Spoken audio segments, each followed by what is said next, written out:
Good afternoon, everyone, and thank you for joining us for our program, You've Got to Read This. My name is Jennifer Eisman, and today I'm joined by two of my colleagues, Mereaid Stevenson and Danielle Belanger. This afternoon, we hope to inspire your summer reading with our book recommendation, and here's hoping that you will enjoy some of them. We'll take your questions at the end if that's okay with everyone, but please feel free if you have a few comments or things that you want to add into the chat, you can. After the program is over, we will be sending a list of the titles we've discussed today to the reference desk. You can call them and ask to have a copy emailed to you. And that's only if you really need it. And if you can't, write down the titles as we're going along. So here's hoping that you enjoy our program today. You've got to read this. I will get things started. My first book that I would like to talk to you about today is called Find Me in Havana, written by Serena Burdock, the best-selling author of The Girls with No Name. It is the dazzling true story of one of Hollywood's most celebrated Hispanic actresses and her daughter's search for answers. This book is based on the life of Cuban actress and singer Estelita Rodriguez and her daughter, Nina Lopez. It is taken from true events and exclusive interviews that the author had with Nina Lopez herself. It chronicles Estelita's move from Cuba to the US in pursuit of a movie career while juggling her role as a single mother. The story alternates between Estelita and Nina's perspective using a series of letters moving back and forth between the 1930s and present day. Just to give you a bit of historical context, Estelita Rodriguez was born in 1928 in Cuba. There she is on the screen.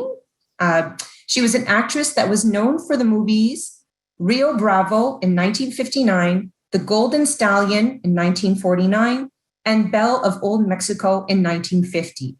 She was a Cuban-born Spitfire who became a favorite of Republic Studios mogul Herbert J. Yates and a spicy addition to a number of Roy Rogers westerns from 1945.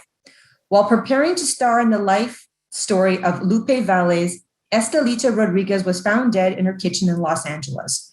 Her death still remains suspicious today, and even though influenza has been listed, the cause of death was never made public. So there's a lot of mystery surrounding this part of her life. Turning back to the book, Find Me in Havana, from the reader's perspective, Nina is an incredibly selfish woman who, unbeknownst to her, almost destroys her daughter's life by the end of the book. Estelita's life was filled with Hollywood glitz and a continued stream of men. In this story, she goes through 3 husbands, and all of them did not treat Nina very well. Her daughter always felt like her mother chose her husbands over her. It is a tale of a talented yet complicated woman who was dominated by the men in her life. It was wonderful to be able to enter the life and minds of both women and see each event is unfolded within their own viewpoints and feelings. Being able to see each half and fusing these images together gives the reader the ultimate image of a complicated, volatile, and passionate mother-daughter relationship. Each woman has their own hopes, dreams, insecurities, and fears. There is this powerful line in the book that Estelita says, "What have I taught you about song? That songs transport us. If you have a voice, you are not trapped." And there's a lot of foreshadowing in this statement. It's about the power that women do have if they use their voice and ask for what they need or want. I think Estelita loved her daughter very much, but she just didn't know how to connect with her. Estelita doesn't understand Nina, who has grown up in the US with incredibly different experiences and situations, whereas Estelita was supporting her family on stage at the tender age of 9 years old. However, Nina just wanted a mother to love her. She doesn't care about her mother's movie career or even her stardom. As one reviewer pointed out, Find Me in Havana is a sweeping historical account. The Hollywood glamour and the struggles of war will appeal to history fans, while Nina and Estelita's relationship will draw lovers of women's fiction. The true gem in this story is learning how the author developed the tale of real-life Estelita through interviews with her daughter, Nina Lopez. And as I said, she's portrayed on screen right now, if you can see her. There's the image of the book, Find Me in Havana by Serena Burdock. and the lovely Estelita Rodriguez, and two of the movies that I mentioned that she starred in, The Golden Stallion and The Belle of Old Mexico. The second book for today is The Mystery of Mrs. Christie by Marie Benedict. Fans of The Secrets We Kept, The Lions of Fifth Avenue, and the Alice Network will enjoy this riveting saga of literary history, suspense, and love gone wrong. In case you're not familiar with her, Marie Benedict is also the author of other best-selling historical fiction like Lady Clementine, The Only Woman in the Room, Carnegie's Maid, and The Other Einstein. The Mystery of Mrs. Christie is about the famous author Agatha Christie taking control of her own life and writing herself back into it after years of allowing her husband to chip away at it. Everyone knows Agatha Christie books. But how much do we really know about the woman herself? Agatha Christie was one of the greatest mystery writers of all time and certainly the most prolific. However, in 1926, she was at the center of a mystery as perplexing as any of her fiction, a series of events which sparked one of the biggest and most extensive police hunts in history. This is the backdrop for this story. Her crashed car was discovered in Surrey, and the famous author was missing, presumed dead by many, for 11 days. Was it a publicity stunt, or was there a darker secret involved in this disappearance, which was to affect her for the rest of her life? Well, I'm going to leave you to read the book to find out the answer to that, because I don't want to give too much away of the mystery. The story is written intertwining two timelines, one immediately following Agatha Christie's disappearance and the investigation that follows. This is told by Archie Christie, and the other starting as the young Agatha falls in love with the dashing Colonel Archibald Christie before World War I and takes the couple up to the disappearance. And this is told from Agatha Christie's point of view. At first, her marriage went along beautifully, but as the months go by, Archibald begins to act more and more strangely. He becomes obsessed with changing her into the perfect wife. But the more she bends to his will, the less satisfied he becomes. And there's a lot of mystery here, so I don't want to, again, give away too much of the storyline. The author says something very interesting at the end of the novel in the author notes. She is a rare example of a woman who used her skill to escape the confines of her era. And if this is indeed accurate, it's a very interesting life story. I highly encourage you to read the conversation with the author at the end, which is very illuminating into the research process behind the book. Marie Benedict does a great job of incorporating fact and fiction to give us the story of Agatha Christie's life with Archie Christie.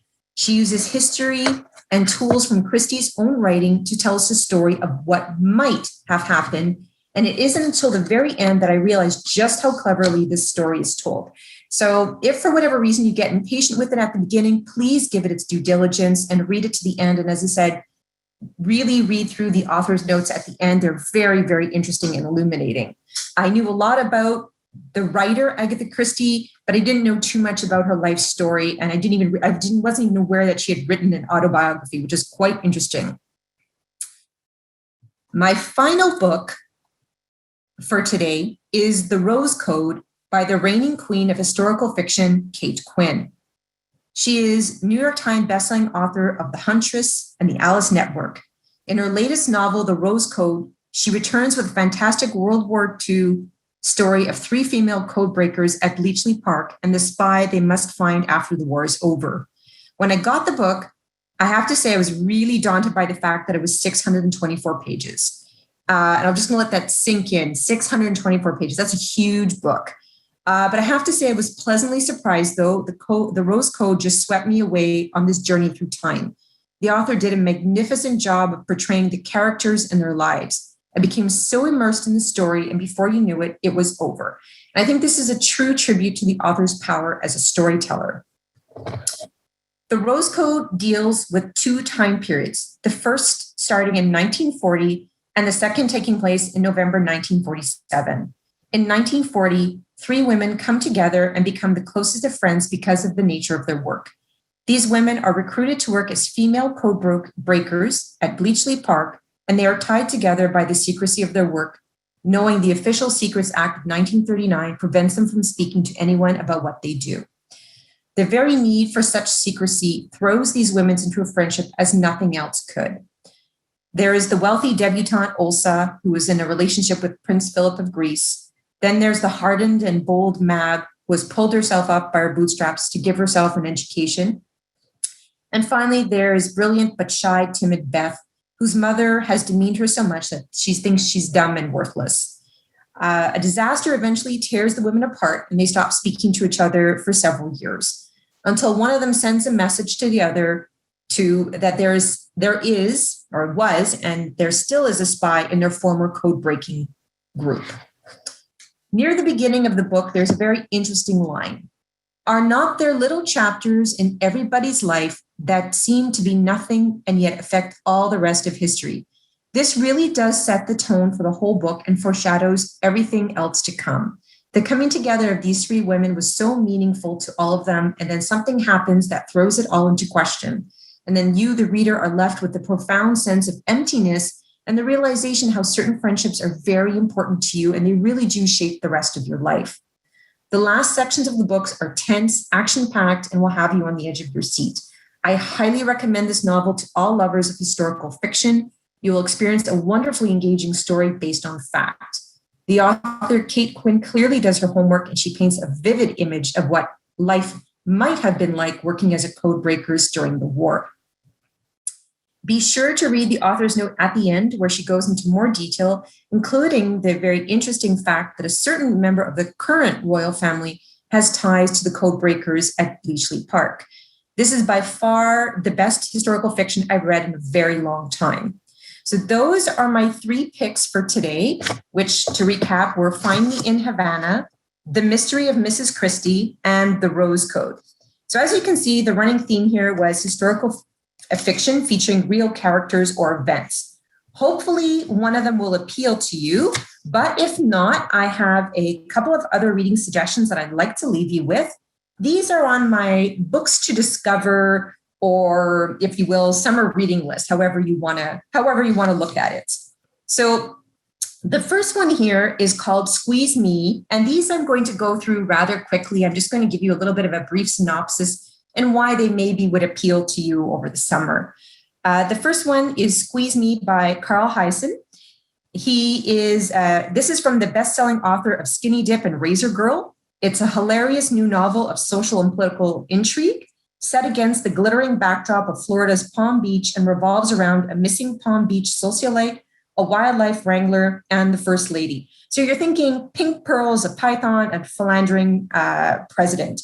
If you could use some wild escapism right now, and I'm sure we all can, Hiaasen is your guide. And just a word about Carl Hiaasen, in case you're thinking, this may not be for me. He's written close to 15 books. He's an award-winning author.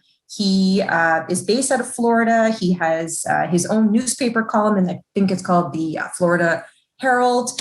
And he's known for writing hysterical, laugh-out-loud fiction that often features some sort of environmental or social commentary about Florida, because he's very passionate about where he comes from. So not to be dismissed, that's Carl Hiaasen, Squeeze Me. Next up is The Paris Model by Alexandra Joel. And some of you may have already heard the conversation that my colleague Danielle had with the author a couple of months ago. So I won't give too much away about this story. It is a lush debut novel in the vein of Kathleen Tesserow's international bestseller, Elegance. It's about a beautiful woman working as a model for Christian Dior in post-war Paris, who discovers astonishing secrets about herself and the fabulous people around her. Based on a true story, The Paris Model is an unforgettable tale of glamour, family secrets, and heartbreak. Next up is The Chanel Sisters by Judith Little. This is a US Today and Globe and Mail bestseller. It's a novel of survival, love, loss, triumph, and the sisters who changed fashion forever, Antoinette and Gabrielle Coco Chanel. It's beautifully told to the very last page. The Paris Library by Jeannette Charles. This is named a most anticipated book of the year by Library Journal and Goodreads. It is based on the true World War II story of the heroic librarians at the American Library of Paris. So of course I had to choose it today because it's about librarians. This is an unforgettable story of romance, friendship, family, and the power of literature to bring us together. It's perfect for fans of The Lilac Girls and The Paris Wife. Next up, The Light Seekers by Femi Kadoe. I believe that's how you pronounce the last name. Apologies. It's a Nigerian psychologist travels to a remote southern border town to uncover the truth about the murder of 3 university students in this original and fast-paced thriller. This is an atmospheric, vivid, and beautifully written mystery that oozes with intrigue, and it's a brilliant first novel from the winner of the 2019 UEA Crime Writing Prize. Next up is The Secret French Recipes of Sophie Vallereau.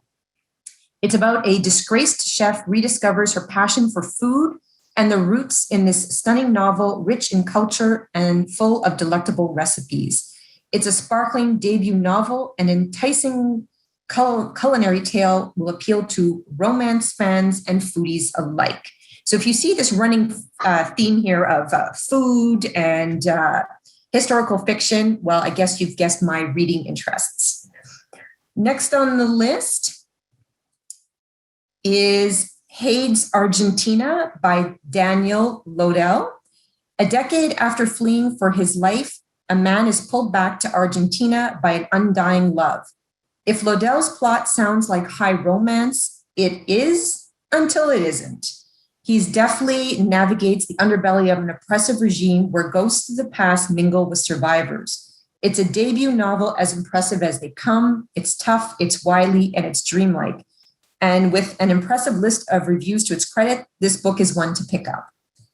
The Happiest Girl in the World.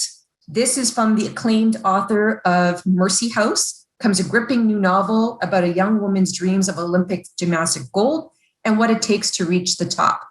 A word of warning here, it does portray the very disturbing world of women's gymnastics. However, it is one of Good Morning America's best books of April. So just a word of warning that there's some parts that can be disturbing. The Kitchen Front by Jennifer Ryan. This is from the best-selling author of the Chilbury Ladies Choir. Comes an unforgettable novel of a BBC-sponsored wartime cooking competition and the 4 women who enter for a chance to better their lives. It's certain to appeal to lovers, again, of historical fiction. And what else? More food and more cooking. The House on Vesper Sands, is named the most anticipated book by Time, Newsweek, and the Oprah magazine, and it's named an Indie Next pick, Library Reads pick, and an Amazon Fiction and Literature's Best of the Month. It is a Victorian-inspired mystery, which touches on the macabre, so it's not for everyone. It's a bit like The Woman in Black spliced with a Dickens novel. It's funny, it's eerie, it's tender, it's haunting and unsettling. It's smokily atmospheric and fantastically enjoyable. But again, very different type of novel, certainly for me to read. So I'm very excited about that one. It's on my whole list. Our Italian Summer by Jennifer Probst. It follows 3 generations of women on a month-long tour of Italy as they attempt to repair their troubled relationships. The novel is carried by the rich interactions between the women, as well as the lush Italian landscape, city descriptions, and culinary pleasures. So this is something light and easy for summer. Finally, I'd like to leave you with this last one. It is the whole series by best-selling author Chanel Clayton, who grew up on stories about her family's exodus from Cuba following the latest Cuban Revolution. She has made a career of telling stories about characters who personify the Cuban-American relationship. So there's 3 books in this series: Next Year in Havana, When We Left Cuba, The Last Train to Key West. Her most recent book from 2021 is The Most Beautiful Girl in Cuba. It's set at the end of the 19th century, and it focuses on 3 revolutionary women and their fight for freedom. This story is inspired by real-life events and the true story of legendary Cuban woman Evangelina Cisneros, who changed the course of history. And once again, it's named one of 2021's most anticipated historical novels and best beach reads by Entertainment Weekly, Oprah Magazine, Travel and Leisure, BuzzFeed, and Pop Sugar. So at this time, since I've hopefully given you a lot to choose from, I'm now going to turn things over to my colleague, Danielle.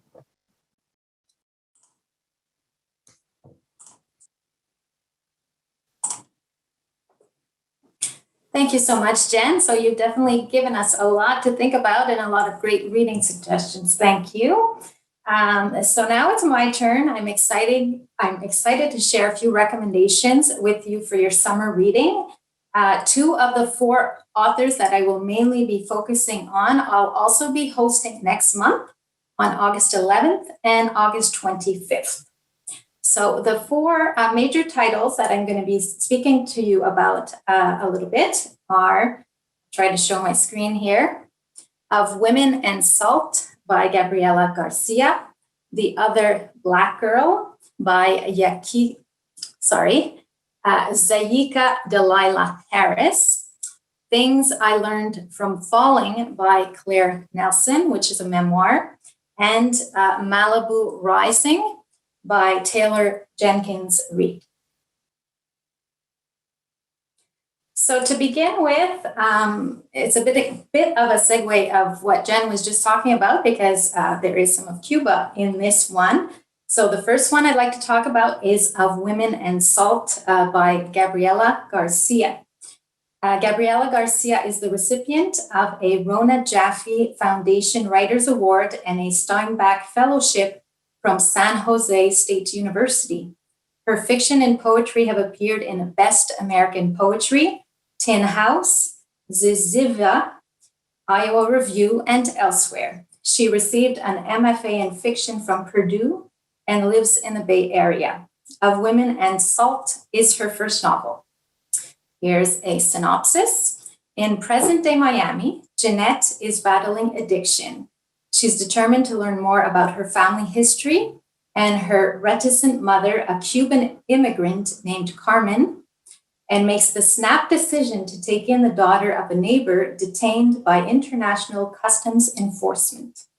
Still wrestling with the trauma of displacement, Carmen must process her difficult relationship with her own mother while trying to raise a wayward Jeanette.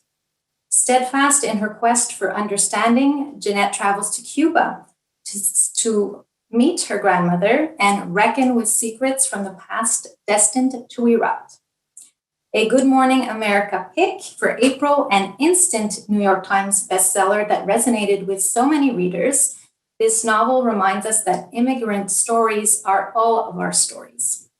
Referred to as a sweeping tour de force and remarkable debut, this story crosses borders and generations as it explores the complexities of immigration through stories of mothers and daughters. The roots of the generation this ambitious story tells spans 5 generations, 4 countries, and 2 families. One is Cuban American and one is Salvadorian, and the story depicts the way their lives become intertwined and examines historical forces, family forces, and the secrets that shape each of the lives of these individuals. A former migrant rights organizer, Gabriela Garcia, shines a light on the struggles of women and children in detention, those families at the center of a national conversation. The author tries to show there's not one universal immigrant experience, and sadly, there isn't always a happy ending.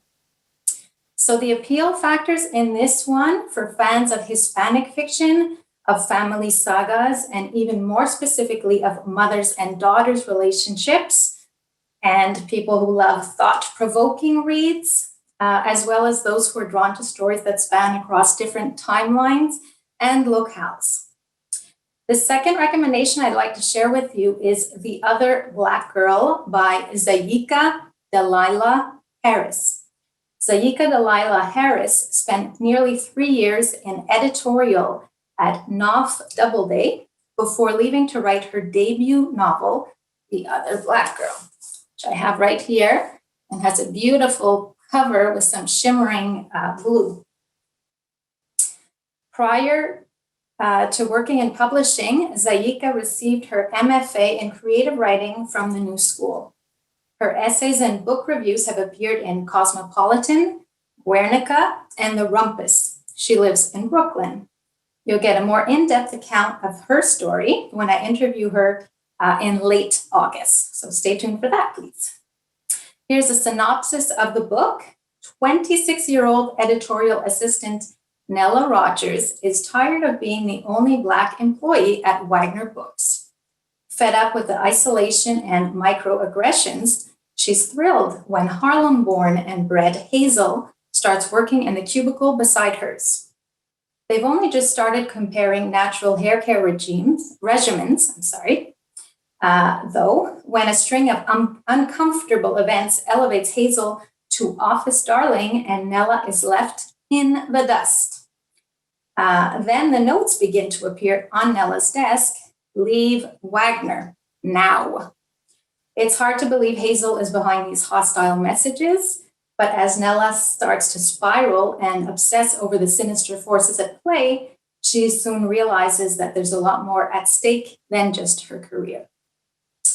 An instant New York Times bestseller, a Good Morning America Esquire and Read with Marie-Claire book club pick, and a People Best Book of the Summer, named a most anticipated book of 2021 by Time, The Washington Post, Harper's Bazaar, Entertainment Weekly, Marie Claire, Bustle, BuzzFeed, Mereaid, Goodreads, Fortune, and BBC.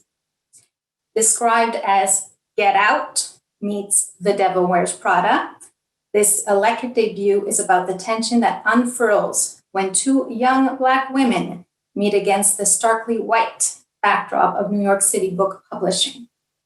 So the appeal factors for this one, for fans of sharp wit, timely subject matters, those interested in reading about the complexities surrounding how to achieve diversity in the workplace and what that even means, those interested in women's lives and relationships, and those wanting to discover Black authors. The third recommendation I'd like to share with you today is Things I Learned from Falling by Claire Nelson. I have right here. Claire Nelson is a New Zealand-born writer who has spent more than a decade in London working in food and travel journalism, including more than 5 years at Jamie Oliver's magazine. She's also written for Elle, Food and Travel, Trek and Mountain, Lodestar Anthology, and WestJet Canada. Things I Learned from Falling is her first book. You'll get a more in-depth account of this story as well when I interview this author in August, on August 11th. In 2018, writer Claire Nelson made international headlines when she fell over 25 feet after wandering off the trail in a deserted corner of Joshua Tree National Park. The fall shattered her pelvis, rendering her completely immobile. There, Claire lay for the next 4 days, surrounded by boulders that muffled her cries for help, but exposed her to the relentless California sun above. Her rescuers had not expected to find her alive. In Things I Learned from Falling, Claire tells not only her story of surviving, but also her story of falling. What led the successful 30-something to a desert trail on the other side of the globe from her home, where no one knew she would be that day. At once, the unbelievable story of an impossible event and the human journey of a young woman wrestling with the agitation of past and anxiety of future. The appeal factors for this one, so I would say it's for fans of memoirs and first-person account stories, for those who enjoy adventure and soul-searching stories, as well as those who love stories that inspire us to be courageous and self-reflective. So the fourth novel now I'd like to share with you is by Taylor Jenkins Reid, and it is called Malibu Rising. Taylor Jenkins Reid is the author of the New York Times best-selling novels Malibu Rising, Daisy Jones and the Six, and The Seven Husbands of Evelyn Hugo, as well as One True Loves, Maybe in Another Life, After I Do, and Forever Interrupted. Her books have been chosen by Reese Witherspoon's book club Read with Jenna, Indie Next, Best of Amazon, and Book of the Month. Her novel Daisy Jones, and the Six is currently being adapted by Hello Sunshine into a limited series for Amazon. She lives in Los Angeles. Here's a synopsis of Malibu Rising. Malibu, August 1983. It's the day of Nina Riva's annual end of summer party, and anticipation is at a fever pitch. Everyone wants to be around the famous Rivas. Nina, the talented surfer and supermodel, brothers Jay and Hud, one a championship surfer, the other a renowned photographer, and their adored baby sister Kit. Together, the siblings are a source of fascination in Malibu and the world over, especially as the offspring of the legendary singer Mick Riva. The only person not looking forward to the party this year is Nina herself, who never wanted to be the center of attention and who has just been very publicly abandoned by her pro tennis player husband. Oh, and maybe Hut, because it is long past time to confess something to the brother from whom he's been inseparable since birth. Jay, on the other hand, is counting the minutes until nightfall when the girl he can't stop thinking about promised she will be there. The story in a nutshell is about four famous siblings who throw an epic party to celebrate the end of the summer. But over the course of 24 hours, their lives will change forever. It's a story about one unforgettable night in the life of a family, the night they each have to choose what they will keep from the people who made them and what they will leave behind. The appeal factors for this one, I would say it's for fans of family sagas, of upbeat and quirky writing, of everything to do with California, and of stories that switch back and forth from the past to the present. Also of stories that examine family relationships and shed light on the different personality traits and relationships between siblings. So another couple of great summer reads that I'd like to suggest. I did interview the authors, but some of you may have missed them. So one of them would be Lucky by Marissa Staffley. Lucky Armstrong is a tough, talented grifter who has just pulled off a $1 million heist with her boyfriend, Carrie. She's ready to start a brand new life with a new identity when things go sideways. Lucky finds herself alone for the first time, navigating the world without the help of either her father or her boyfriend, the two figures from whom she's learned the art of the scam. When she discovers that a lottery ticket she bought on a whim is worth millions, her elation is tempered by one big problem.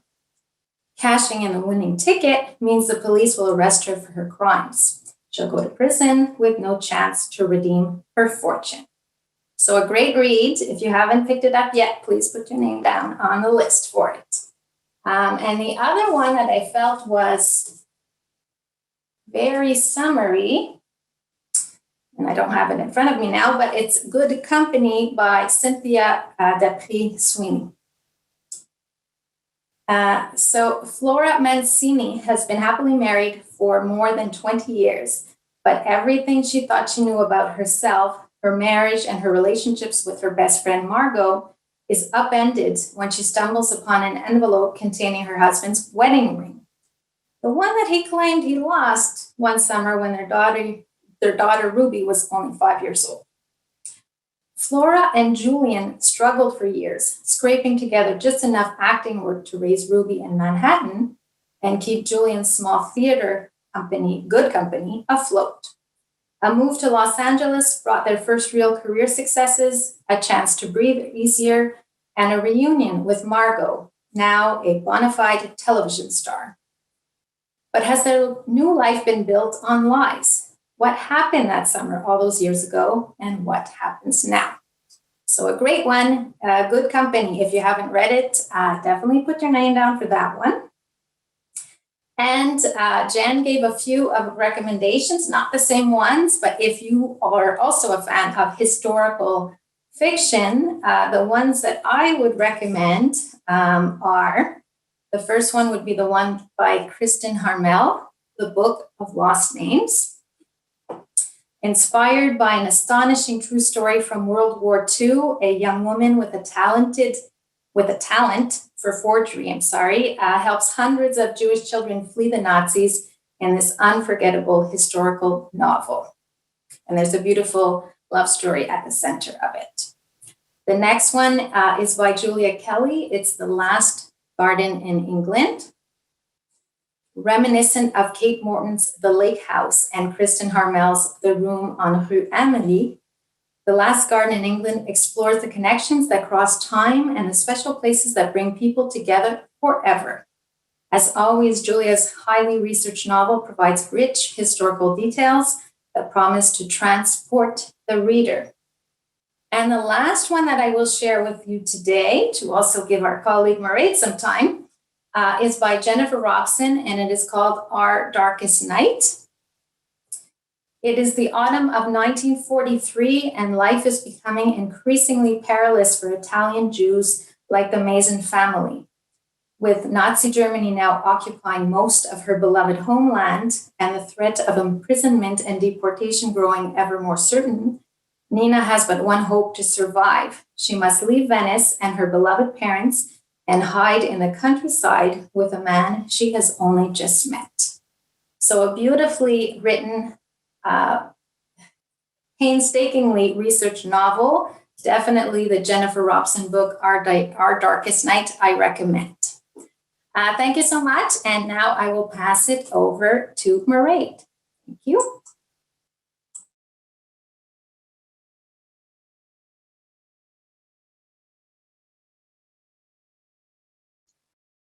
Okay, hello everyone. Thank you, Danielle. For those who don't know me, my name is Mereaid, and I am the collections coordinator here at the library. My favorite genres of books are romance, thrillers, and YA or teen romances. So that's what I'm going to talk about today. Let's get started. The first book on my list is Crazy Stupid Romance by Lyssa Kay Adams. Sorry, let me change the screen. This is the third installment in the Bromance Book Club series. In it, Alexis Carlisle and her cat cafe Toe Beans have shot to fame after she came forward as a victim of a celebrity's sexual harassment. When a new customer approaches to confide in her, the last thing Alexis expects is for the woman to claim they are sisters. Unsure what to do, Alexis turns to the only man she trusts, her best friend, Noah Logan. Computer genius Noah left his rebellious teenage hacker past behind to become a computer security expert. Now he only uses his old skills for the right cause. But Noah's got a secret. He's madly in love with Alexis. When she asks for his help, he wonders if the timing will ever be right to confess his crush. Noah's pals in the Bromance Book Club are more than willing to share their beloved manuals to help him go from bud to boyfriend. But he must decide if telling the truth is worth risking the best friendship he's ever had. Crazy Stupid Romance is a sweet friends to lover romance. It is also book 4 in the series, which is the book after this one. Isn't It Romantic is coming out later this month. My second book is What You Wish For by Catherine Center. In it, Samantha Casey is a school librarian who loves her job, the kids, and her school family with passion and joy for living. But she wasn't always that way. Duncan Carpenter is the new school principal who lives by rules and regulations, guided by the knowledge that bad things can happen. But he wasn't always that way. And Sam knows it because she knew him before at another school in a different life. Back then she loved him, but she was invisible. To him, to everyone, even to herself. She escaped to a new school, a new job, a new chance at living. But when Duncan, of all people, gets hired as the new principal there, it feels like the best thing that could possibly happen to the school and the worst thing that could possibly happen to Sam. Until the opposite turns out to be true. The lovable Duncan she'd known is now a suit-wearing, rule-enforcing, tough guy, so hell-bent on protecting the school that he's willing to destroy it. As the community spirals into chaos and danger from all corners looms large, Sam and Duncan must find their way to who they really are, what it means to be brave, and how to take a chance on love. which is the riskiest move of all. Catherine Center is an author that always makes it on my list. Her books make me feel warm and fuzzy. They really are a feel-good read. She has been described as the reigning queen of comfort reads. The Lost Husband, one of Catherine's older books, was recently made into a Netflix movie starring Josh Duhamel. For my next book, we have The Bounty by Janet Ivanovich and Steve Hamilton. This is the 7th title in the Fox O'Hare series. FBI agent Kate O'Hare and charming conman Nick Fox race against time to uncover a buried train filled with Nazi gold. Straight as an arrow special agent Kate O'Hare and international conman Nick Fox have brought down some of the biggest criminals out there. But now they face their most dangerous foe yet, a vast, shadowy international organization known as the Brotherhood. Directly descended from the Vatican bank priests who served Hitler during World War II, the Brotherhood is on a frantic search for a lost train loaded with 30 billion in Nazi gold, untouched for over 75 years, somewhere in the mountains of Eastern Europe. Kate and Nick know that there is only one man who could find the fortune and bring down the Brotherhood. The same man who taught Nick everything he knows, his father, Quentin. As the stakes get higher, they must also rely on Kate's own father, Jake, who shares his daughter's grit and stubbornness. Too bad they can never agree on anything. From a remote monastery in the Swiss Alps to the lawless desert of the Western Sahara, Kate, Nick, and the two men who made them who they are today must crisscross the world in a desperate scramble to stop their deadliest foe in the biggest adventure of their lives. My next title is a nonfiction book by Christopher McDougall. Running with Sherman is a heartwarming story about training a rescue donkey to run one of the most challenging races in America. When Chris McDougall agreed to take in a donkey from an animal hoarder, he thought it would be no harder than the rest of the adjustments he and his family had made after moving from Philadelphia to the heart of Pennsylvania Amish country.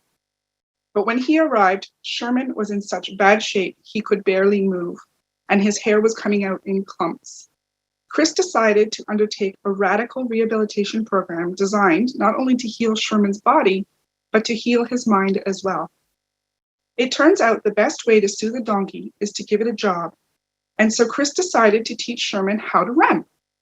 He heard about burro racing, a unique type of race where humans and donkeys run together in a callback to mining days, and decided he and Sherman would enter the World Championship in Colorado. Easier said than done. In the course of Sherman's training, Chris would have to recruit several other runners, both human and equine, and call upon the wisdom of burro racers, goat farmers, Amish running club members, and a group of irrepressible female long-haul truckers. Along the way, he shows us the life-changing power of animals, nature, and community. It has been said that Christopher McDougall's writing is dramatic, light, fast-paced, and enthralling. He knows exactly how to hook his readers, and he definitely achieved that with Running with Sherman. And of course, as you see on the screen, who could resist Sherman's adorable face? So my next two titles are some YA titles. The first one is The Upside of Falling, a young adult book by Canadian author Alex Light. It has been years since 17-year-old Becca Hart believed in true love. But when her former best friend teases her for not having a boyfriend, Becca impulsively pretends she's been secretly seeing someone. Brett Wells has it all. Being captain of the football team and one of the most popular guys in school, he should have no problem finding someone to date. But he's always been more focused on his future than who to bring to prom. When he overhears Becca's lie, Brett decides to step in and be her mystery guy. It's the perfect solution. He gets people off his back for not dating, and she can keep up the ruse. Acting with the perfect couple isn't easy though, especially when you barely know the other person. But with Becca still picking up the pieces from when her world was blown apart years ago, and Brett just barely holding his together now, they begin to realize they have more in common than they ever could have imagined. When the line between real and pretend begins to blur, they are forced to answer the question, is this fake romance the realest thing in either of their lives? The Upside of Falling is an entertaining, light, and fun novel about a fake relationship turned into a real romance. Nonetheless, it is not all fluff. It also covers serious family themes that include cheating, delinquent parenting, and divorce. This is Alex Light's first novel, and her second novel will come out in 2020, which I am eagerly awaiting. My next pick is Kate in Waiting by Becky Abertali. Becky Abertali is one of my favorite YA authors, and she never fails to draw me in. So contrary to popular belief, best friends Kate Garfield and Anderson Walker are not codependent. Carpooling to and from theater rehearsals, environmentally sound and efficient, consulting each other on every life decision, basic good judgment. Pining for the same guys from afar, shared crushes are more fun anyways. But when Kate and Andy's latest long-distance crush shows up at their school, everything goes off script. Matt Olson is talented and sweet, and Kate likes him.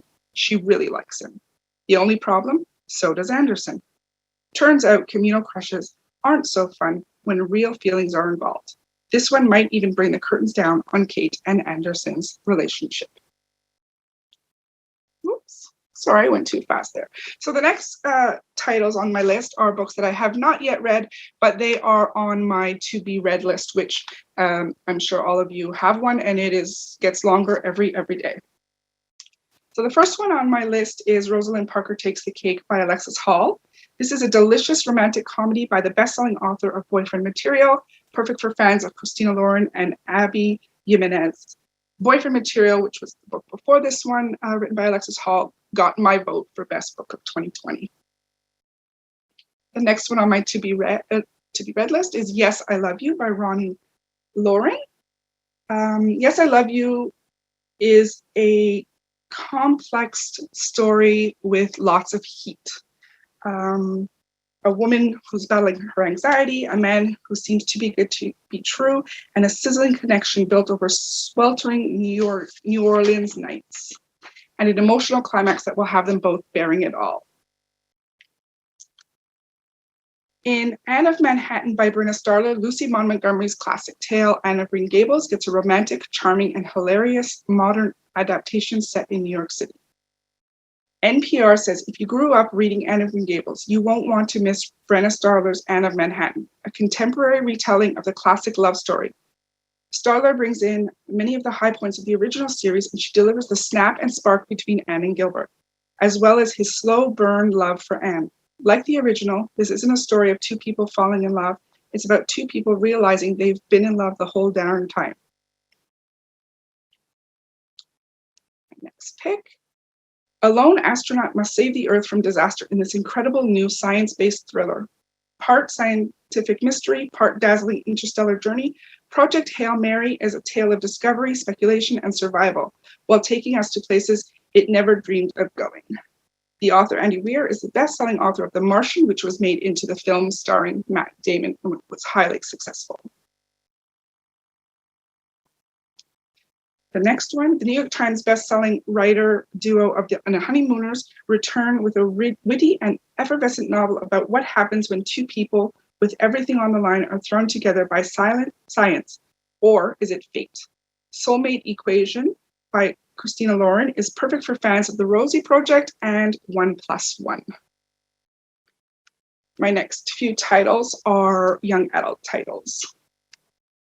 Here's Becky Abertali again. In Here's to Us, Becky Abertali and Adam Silvera reunite to continue the story of Arthur and Ben, the boys readers first fell in love with in the New York Times bestselling rom-com, What If It's Us? Here's to Us will be released in December, so if you haven't had a chance to read What If It's Us, which is the first book, you have time to catch up on this lovely story. #1 New York Times bestselling author of Everything, Everything, and The Sun Is Also a Star, both of which were made into successful films. Nicola Yoon is back with her eagerly anticipated third novel, Instructions for Dancing. With all the heart and hope of her last two books, this is an utterly unique romance. And a fun fact, Nicola Yoon's husband is bestselling author David Yoon, author of the newly released version 0, which we also have at the library.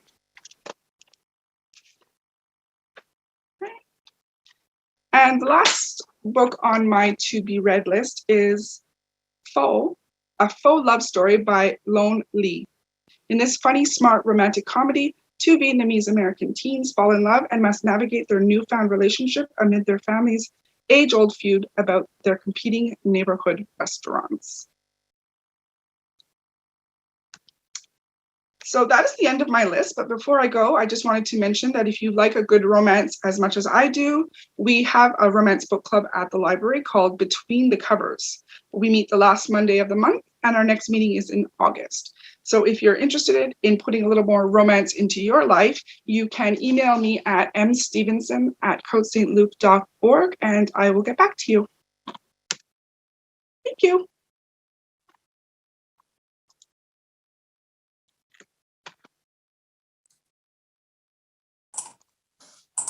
Thank you to all of our panelists. I'll just wait for everyone to come back on screen. There we are. Thank you to all the panelists. I don't know why, Mereaid, but running with Sherman certainly warmed my heart. Maybe it's that his lovely face on there that it was so cute. You cannot really resist Sherman's cute little face. I fell in love with him. It was certainly, very, very heartwarming. And I think the other Black girl promises to be something delicious and scandalous that I think I'd like to take a crack at this summer. Hopefully you've enjoyed some of the picks that we presented to you today. If you have any questions, we'd be happy to take a few moments right now and take some of them. If anyone has put something into the chat or you want to raise your hand and ask us any of the questions.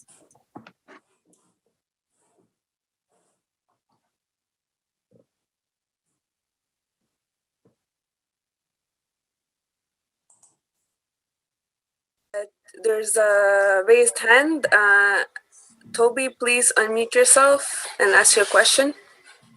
Hi, I enjoyed listening to all your recommendations. And as you were giving them, I was filling them out on the library thing. And I noticed there are 3 of them that aren't there. Oh. It says they're not in the library. Soulmate Equation. Things I Learned from Falling.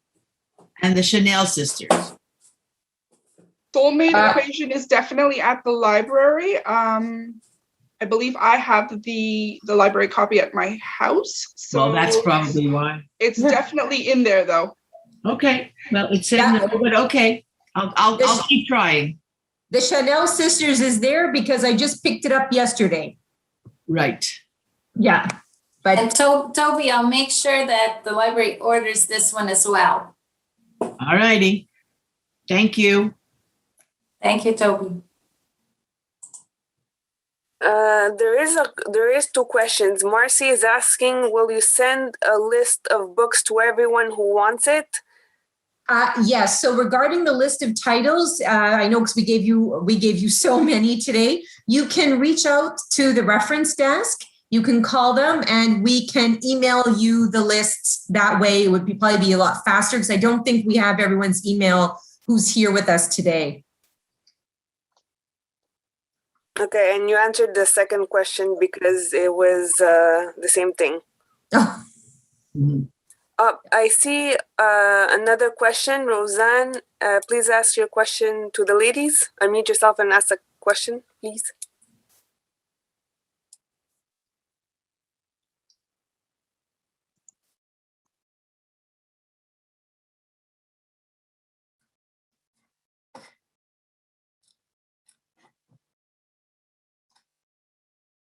Can you hear me? Yes, Roseanne. Yes. Okay. Are any of these books in large print? We'd have to check. Some of them are very new, so they may not be published in large type yet. If you have a recommendation or if there's certain ones that you would like us to have in large type, you can drop us a line at the reference desk. And you can let us know if there's something specific that you're looking for. Generally speaking, we do try and get everything that we possibly can in large type. Certainly stuff that's bestseller or most popular, but sometimes it's not always published in large type. Okay, thank you. Carol Blank is asking, she says, had to join late, but wondering if there's a list coming out so we can put them on hold.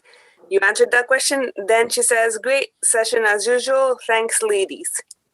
Thank you, Carol. Thank you. We try and make it interesting, a little bit spicy, a little bit different, and a bit of razzle dazzle, trying something to inspire, especially it's been a very challenging year. Hopefully with the reads that we've given you, there's enough of everything in there, some light stuff, some heartwarming things, some things that are a little bit more meaty, something for everybody.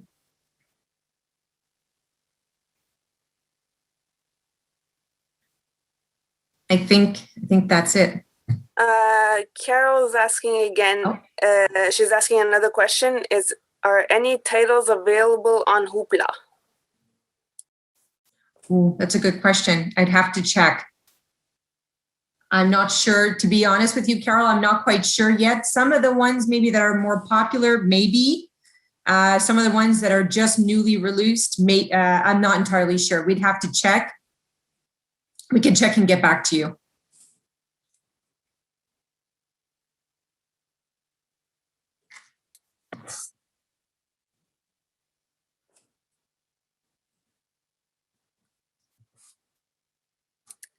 I don't see anything else, ladies. Okay. Well, if those are all the questions, thank you for joining us today. Again, you can contact the reference desk. We'll be happy to share the list with titles that we reviewed with you today. Please check our catalog, put yourself on hold. Some of these, up until very recently, only had maybe 1 or 2 people waiting for them. So you can maybe get them really, really early and enjoy some interesting and diverse and engaging summer reading. Thanks for joining us. Thank you, everyone. Bye-bye. Bye.